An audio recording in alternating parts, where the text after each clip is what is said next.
Yes, alright, mukwano gwa nkwanirizaako nnyo bali kwekumira ku Yugi Updates TV era ng'okola kyamaanyi nnyo okwekumira ku mayingo gano gwe ali eyo ampuliriza.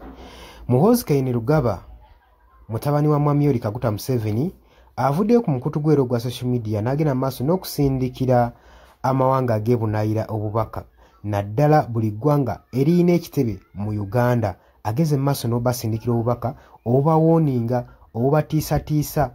Tetumanyi kino kigenda maaso kino ekigenda maaso n'okukolebwa Chief of Defence Force ono nti tekigenda kubanga kireetera eggwanga lyattu Uganda obuzibu saako n'okutattana diplomatic relation wakati w'amawanga ago n'eggwanga erya Uganda. Jjukira eggwanga erya Uganda nga gavumenti yaalyo bwe yali mu dditeekerateekera era beesigamye ku mawanga ag'ebunaayira era ng'obuyambi gye tubujja era singa baba tebasindise buyambi na lumu eggwanga lino bo gavumenti yaffe egamba teriyinza kgenda mu maaso so nga tulaba wano ssente zandivuddeyo ku bintu ebigenda mu maaso n'omusolo omungi ennyo ogukamulwa mu bannayuganda naye ebyo byonna byonna tubitunulira butunuulizi ne tunyeenya mutwe gwe mukwano gwange ale yampuliriza. Oli ku Yugi Updates TV kosinzira obba ng'otuwuliriza gwagala otweyungako okkirira wansi waliwo ekigambo subscribe kikooneko obeere nga otweyungako. Abali e Bulaaya abali Qatar, Oman, Dubai, Saudi Arabia, abali mu Canada, bannanga bali mu Asia, abali mu bunyegevu abagenda okukakkalabya emirimu okusobola okulaba nga mukoma muzimba eggwanga lyammwe mbalamusizaako nnyo era nga mbatumiddeko nnyo. Nkimanyi temutudde mukola nammwe kyamaanyi mukola obutaweera okulaba nga eggwanga lyammwe mulikyusa mukola nga mulwanirira eddembe lyammwe musobola okuba nga mukomayo ewaka nammwe mweyagale mmwe mikwano gyange abali eyo. Munamuna ba freedom fighter mbatumiddeko nnyo mwebale omulimu gwe mukola ogw'amaanyi. Wabula nyongera okutegeeza nti nno ebyo nga tukyabitadde ku bbali. Muhoozi Kainerugaba tukimanyi bulungi nnyo Chief of Defence Force era nga mutabani wa Mwami Yoweri Kaguta Museveni teyeetaaga kijjukiza muntu n'omu naye avuddeyo ku mukutu gwe ogwa Twitter ng'atwitinga ng'agamba ng'awooninga amawanga ag'ebunaayira. Si gwe mulungi ogusoose okuba ng'akola ebintu nga bino okulaba ng'ateekawo posts nga zino. Yagufuula mugano okuba ng'agenda mu maaso n'okutiisatiisa amawanga n'okutiisatiisa abakulembeze abali mu ggwanga erya Uganda abali ku ludda oluganya gavumenti ya kitaawe. Wabula wabadde atwitinga agenze n'akola posting agamba ayi Muhoozi Kainerugaba mwine ndowooza kitegeeza omwana wa Mwami Yoweri Kaguta Museveni. I have the power in the country to expel any ambassador I do not like. Agambye I Muhoozi Kainerugaba mwine Museveni, I have the power in this country to expel any ambassador I do not like.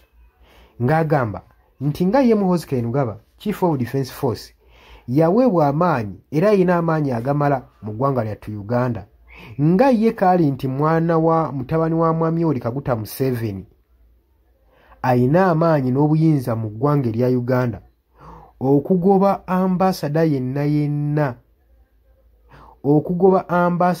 yenna gw'atayagala mu ggwanga erya Uganda obuyinza abuyina. Olowooza Muhoozi kiki ekimuviiriddeko kola statement ng'eno? Tulabye jjo yavuddeyo n'ataakinga aba European Union nga bagamba nti nno babaliddemu olukwe okugenda maaso n'okusinkana Robert Kyagulanyi Ssentamu oba ekibiina kya National Unity Platform wali Makerere e Kavule era ne bafuna essaawa ennungi nga badisikasinga era ye Muhoozi agamba babaliddemu olukwe era yavuddeyo n'alangira n'agamba nti yayogeddeko n'ekitaawe Mwami Yoweri Kaguta Museveni era yamubuulidde dde bagenda okuba nga batandika okusanctioninga ba officers oba ba delegates okuva mu European Union abawangalira mu ggwanga erya Uganda. Tetumanyi oba kino kinaatuukirira naye ng'ekyo kitadde ku bbali.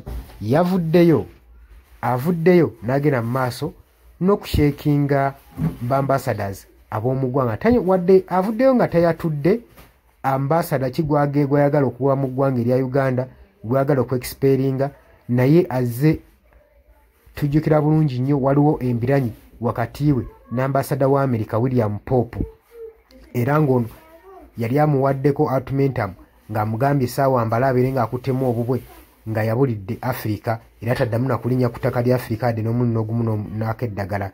Naye ebintu gye byakomekerera ng'ajje n'Omuhoozi Kainerugaba eyali asaba apology bimusse mu vvi gwe mukwano gwange ali yampuliriza kakati ku mulundi guno William Popo gwazzemu okulumbagana oba wali ambassador omulala Muhoozi Kainerugaba gw'atayagala mu ggwanga Uganda gwagenda okugoba. Nze naawe woba omumanyi osobola okujja mu comment section n'otutangaaza. Naye nagambye ebikolwa nga bino tebisanyusa busanyusa Muhoozi nga ye walowooza nti akola comedy. Wabula bigenda maaso n'okuttattana diplomatic relation ekitiibwa n'enkolagana wakati w'eggwanga erya Uganda n'amawanga agageebunaayira naddala ago agayina ebitebe byabwe muno mu Uganda. Kuba w'ogamba nti nno buli ambasada ye mukulembeze w'eggwanga eryo eriba tugamba America n'esindika ambasada waalyo mu Uganda. Ekyo ekitebe libeera ggwanga ddambe era oba olilumbaganya oba olumbaganya America era ekitebe kiba n'omukulembeze yayitibwa ambasada. Kati ambasada ye mukulembeze abeera atwala obuyinza abeera ekiikirira eggwanga eryo mu wabweru waalyo. Kakati kino kyagezaako kugamba nti alina obusobozi n'obuyinza obugoba ambasada yenna okitegeeza omukulembeze w'ekitebe kyonna kyonna mu ggwanga erya Uganda. Wawawa olowooza bino bigenda kuggweera wa? Ffe tulinze tulabe kubanga Muhoozi Kainerugaba kirabika ye alemye agaaniddwa okukwatwako.